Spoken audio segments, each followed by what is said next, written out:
The flow of time is truly terrifying. It makes us realize that everything can disappear, meaning that everything in this world has its own lifespan, even the Earth itself, where we reside. According to scientific estimates, our Earth has a lifespan of about 7.79 billion years, and there are species like coral that can live for thousands of years. But what about the lifespan of humans compared to all these limits we've mentioned? Doesn't it seem too short for a human lifetime? Many studies indicate that the limit of human lifespan only reaches around 125 years, and it's further emphasized by theories like the Hayflick limit. Why is it that the human body only reaches a limit of 125 years? And what exactly is the Hayflick limit? Now, let's search for the answers in today's video.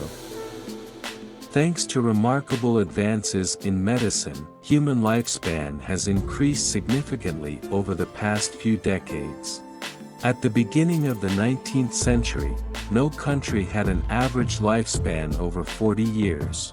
However, by 1950, some North American countries and most of Europe had an average lifespan over 60. By 2015, the global average lifespan had increased further. Canada and many countries in Central and Northern Europe had average lifespans over 80. However, the average lifespan doesn't reflect the limit of human age, as there are individuals who live much longer than the mentioned average ages. Nevertheless, as we mentioned earlier, the lifespan limit is 125 years. Has anyone reached or at least approached this number yet? According to the Guinness World Records, this woman has been confirmed as the oldest living person in the world. Ms. Jean Calment, a French woman, lived to the age of 122 years and 164 days. She lived through a total of 17 French presidencies while remaining lucid and strong. However, achieving such an age in the previous century, when war and poverty engulfed many parts of the world, seems almost unbelievable. So, have we really found the world's oldest living person? Some researchers argue that this is actually an elaborate hoax orchestrated by Jean Calment and her daughter. Russian mathematician Nikolai Zak was not convinced by the long life stories shared by Ms. Calment with the media. He sought evidence that this woman had lied. According to him, no one can escape their destiny. Nicholas teamed up with geriatrician Dr. Valery Novoselov and spent considerable time analyzing the life history of Jean Calment as well as interviews, images, testimonies, and public records from the city of Als, where Ms. Calment lived. Nikolai Zak came up with the idea to verify Ms. Calment's age, and he said, "The more I search, the more inconsistencies I find." Collating the data led to the conclusion that her daughter, Yvonne, had impersonated her. Jack asserts that in his and his colleagues' secret report titled The Longevity of Jean Calment, published on ResearchGate, a platform connecting scientists worldwide, that the woman who passed away in 1934 due to pneumonia was not her officially reported daughter, Yvonne, but Jean Calment herself. Yvonne then assumed her mother's identity to continue living and avoid inheritance taxes. If true, the woman who passed away in 1997 was, in fact, Yvonne, at the age of 99. Researchers noted several unusual discrepancies regarding Calment's identification features on her ID card from the 1930s and her appearance in later years. The image on the ID card shows Ms. Jean with dark eyes, standing at about 1.52 meters tall, and a low forehead. It contradicts her later appearance with higher cheekbones and brighter eyes. Dr. Valery Novoselov, head of the geriatrics department at the Moscow Society of Naturalists, said, "As a doctor, I've always doubted Jean's true age. Her central nervous system, unlike those of people of similar age, allowed her to sit up without assistance, with no signs of memory decline."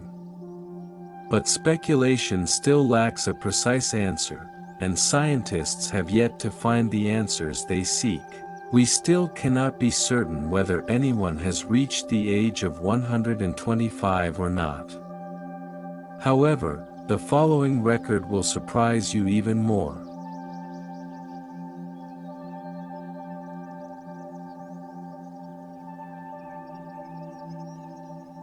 Looking at this image, you might think this man is probably only around 80 or 90 years old.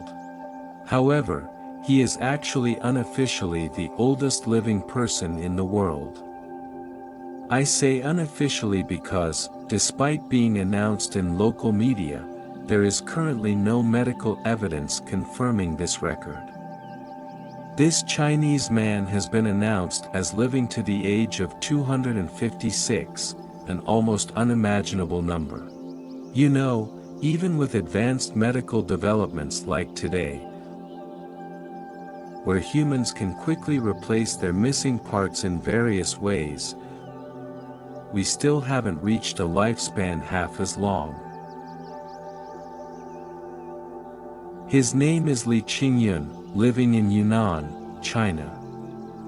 Initially, Li claimed to have been born in 1736, meaning he was nearly 200 years old.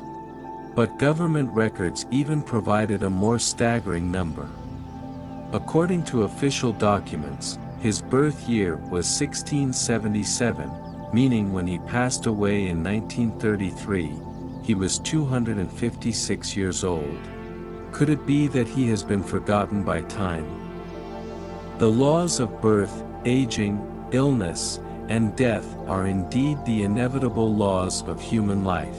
Li Ching-Yuen had 24 wives and went through 9 Qing emperors. He is said to have more than 200 offspring and outlived 23 of his wives.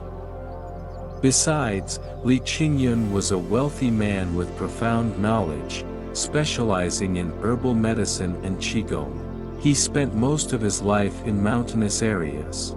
Notably, he was skilled in martial arts and possessed advanced internal cultivation techniques.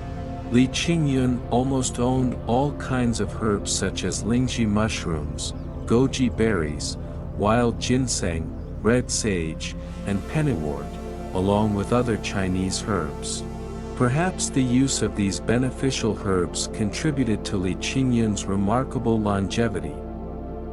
A legend originating from Sichuan tells that Li Ching-Yuen learned to read and write at the age of 13.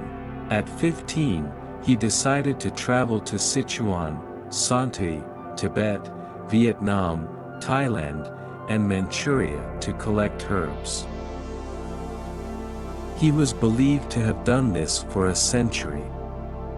In his obituary in the 1933 issue of Time magazine titled "Turtle, Pigeon, Dog," it was revealed that Li Ching-Yuen's secret of longevity was passed down from a master who lived to be 500 years old. According to him, there is a famous saying that he left for posterity: keep a quiet heart, sit like a tortoise, walk sprightly like a pigeon, and sleep like a dog.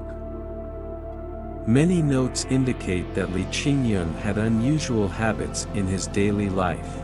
He didn't drink alcohol, smoke cigarettes, and maintained his simple diet regularly.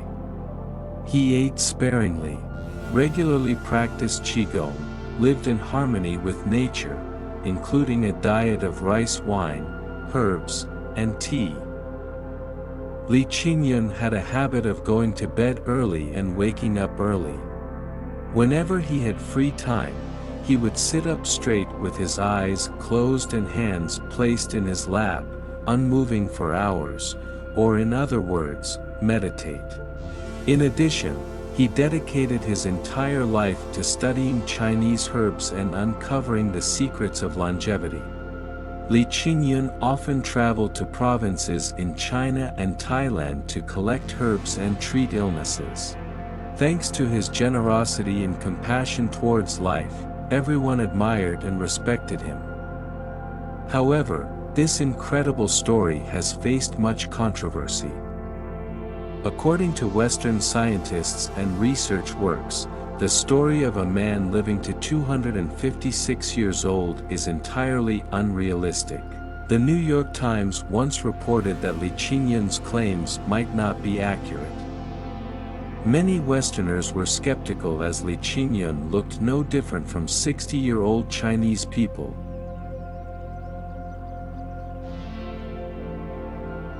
However, the difficulty Westerners have in determining the true age of Asians is quite normal. With their petite stature, Asians often appear much younger than their actual age to Western eyes.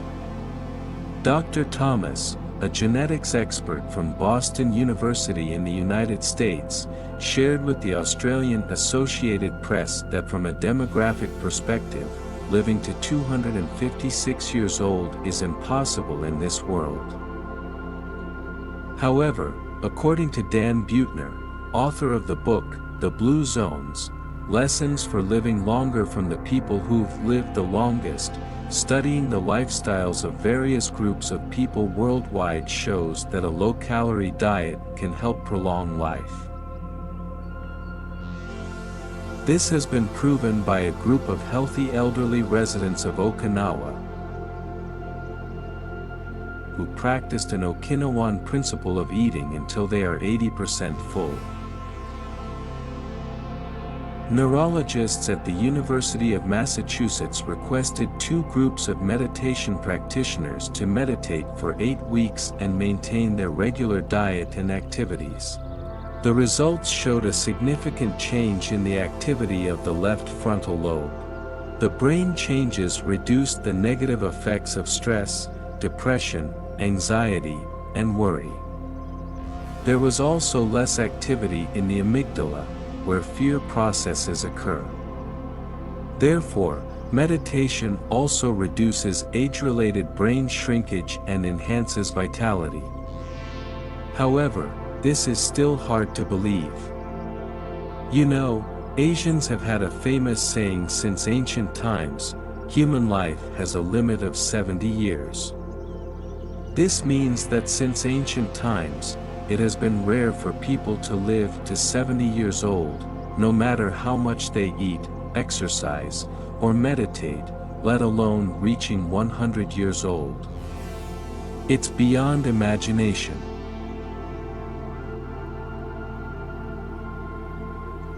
As human quality of life has significantly improved over time, living to the age of 256 is still an impossibility. All the media reports about Li Ching-Yuen become even more unbelievable with the advent of the Hayflick limit theory. The Hayflick limit is a biological theory explaining why human bodies cannot live longer than 125 years. While handwritten manuscripts from various cultures with long histories have taught us that humans are not immortal, our ancestors once lived for hundreds of years. Before Leonard Hayflick's discovery, it was believed that the cells of vertebrate animals could replicate indefinitely.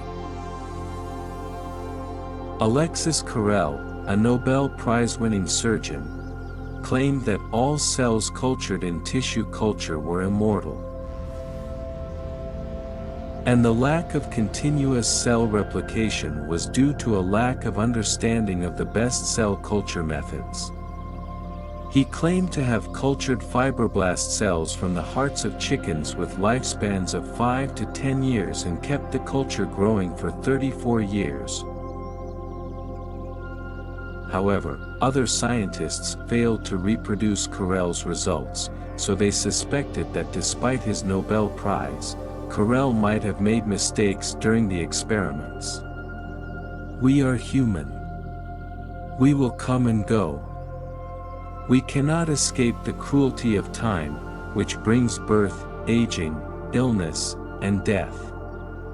Humanity has turned to various religions, cultures, and historical sources to understand more about why we age. Yet the true reason behind the natural aging process remained elusive for a long time. But everything changed in 1961 when a man made a discovery that forever changed the world of medicine. That man was Leonard Hayflick. Leonard Hayflick was born in Philadelphia, Pennsylvania on May 20, 1928. His parents both worked in the medical field. Perhaps the family tradition was one of the factors driving Hayflick's intense passion for science and biology. What truly propelled him to become a scientist in the medical field was on his 9th birthday. Hayflick's uncle gifted him a chemistry set for his birthday. As a teenager, Hayflick's parents built him a small biology and chemistry laboratory in the basement of their house. Starting high school, Hayflick showed such a profound understanding of chemistry that he could correct mistakes for his chemistry teacher. Hayflick is said to have started studying at the University of Pennsylvania in 1946, but he postponed his studies to fulfill military obligations. Upon returning in 1948, he resumed his studies. After graduating in 1951, he was hired as a research assistant in bacteriology. Despite the good job, he showed a preference for the environment within the University of Pennsylvania. That's why he returned there to study and earn his master's degree. Upon graduation, he was awarded the school's doctoral scholarship in virology and chemistry. He received his PhD in 1956. In 1958, Hayflick began researching whether viruses could cause cancer in humans. That's why he decided to extract viruses believed to cause cancer and place them in healthy human cells to search for affirmative evidence, ensuring that the research was not biased. He had to use multiple samples, which meant developing more cells. Working in the cell culture process, Hayflick noticed something unusual. A group of older cells stopped dividing, and he didn't understand why that was happening. Cells that don't die continue to metabolize, but they no longer divide. After examining other cultured cells, he noticed that most of them would stop dividing after about 50 doubling cycles of the cell population. It was a truly serendipitous discovery. According to previous knowledge, all our cells continuously divide. This is an unstoppable process. However, with this experiment, Hayflick discovered that after each division, the telomeres found at the end of each chromosome would progressively shorten, and when reaching a critical limit, the cells would stop dividing. Hayflick began to doubt Carrel's convincing claims. Working in the laboratory, initially, he brushed aside his findings as an anomaly due to contamination or technical error. However, he later observed similar manifestations in other cell culture environments. Hayflick checked his research notes and was surprised to find that non-standard cell culture environments had been cultivated to approximately the 40th doubling. Meanwhile, younger cell culture environments never experienced similar issues.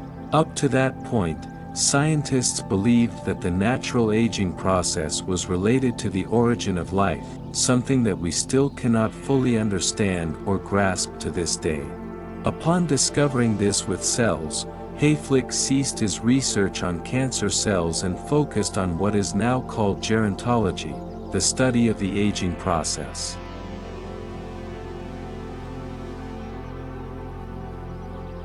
In the following 2 years, he discovered that cell aging is related to the age of the human body, which is why we only live for about 125 years. His paper was published in 1961, titled Continuous Cultivation of Human Diploid Cell Strains. In another study he conducted, he examined cells collected from various parts of the body, as well as compared cells collected from adults and fetuses.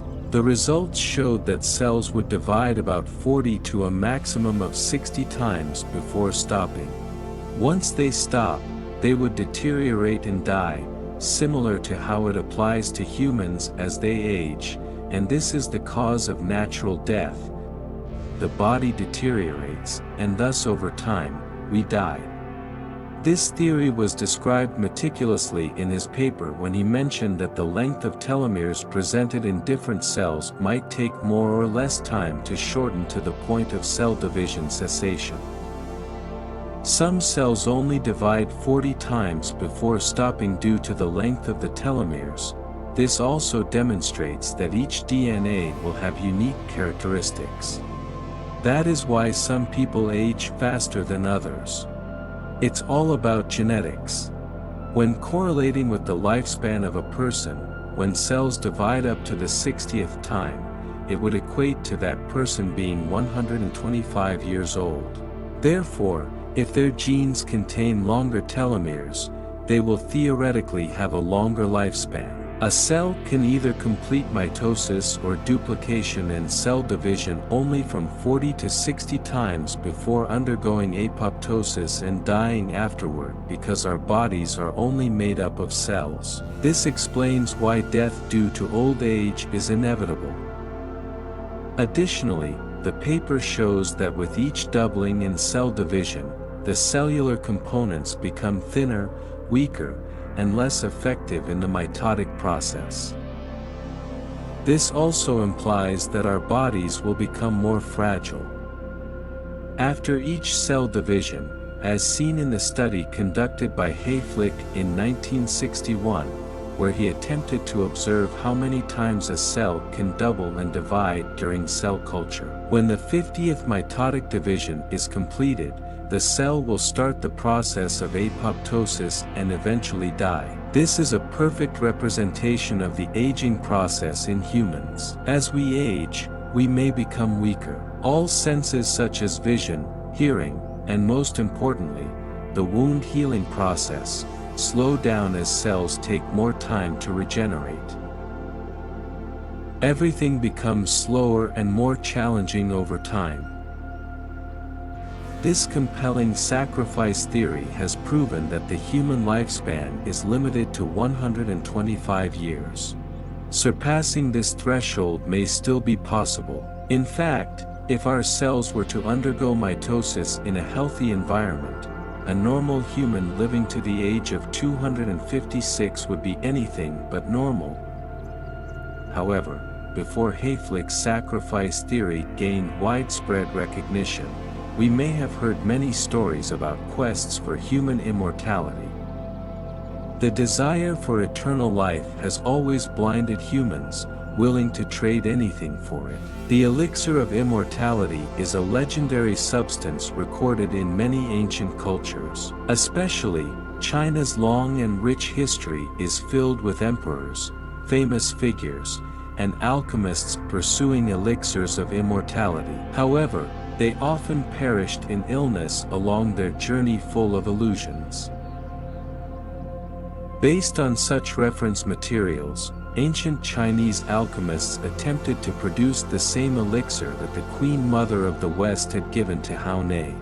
The formulas for these elixirs constantly changed and varied from person to person, but they usually shared a commonality. The ingredients included both organic plants and inorganic materials, metals, and minerals. An example of a plant often found in these elixirs is Lingji mushroom, once known as the immortal mushroom. This mushroom is widespread in East Asia and has been used in traditional Chinese medicine for over 2 millennia. Some ancient texts suggest that regular use of lingzhi mushroom would keep one forever young. Whether Li Ching-Yuen, a herbal researcher, extended her lifespan with this mushroom remains debatable. Of course, modern science has completely refuted the feasibility of these ancient alchemical texts regarding the use of inorganic substances by ancient Chinese alchemists for producing the elixir of immortality. One of the most well-known substances used by ancient Chinese alchemists for the elixir of immortality is mercury.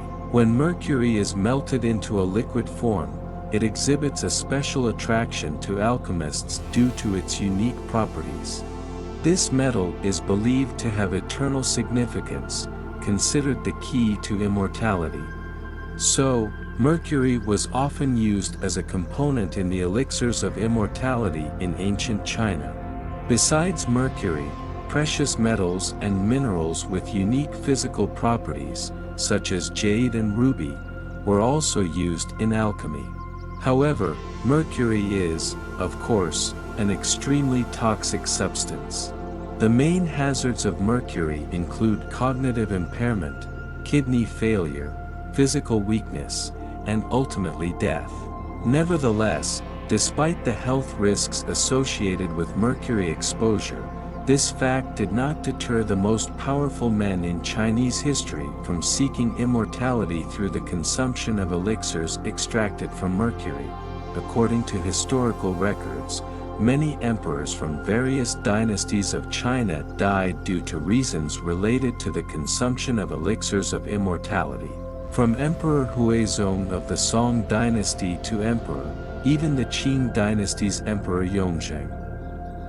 And of course, the first emperor to unify China, Emperor Qin Shi Huang.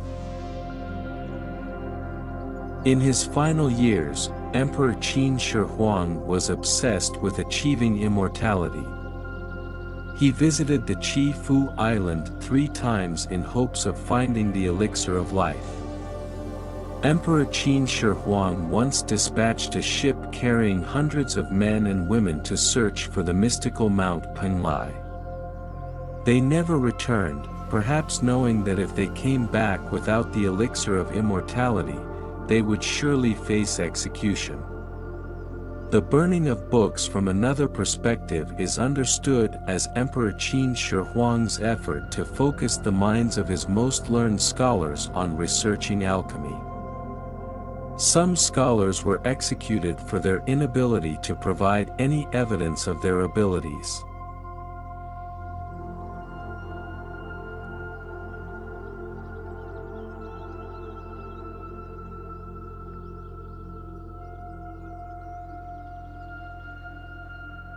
This could be considered as Emperor Qin Shi Huang's final way of testing the abilities of exceptional scholars. If any of them possessed supernatural powers, they would surely be able to resurrect themselves. Emperor Qin Shi Huang died in 210 BCE at the age of 49 after 11 years on the throne, obsessed with immortality.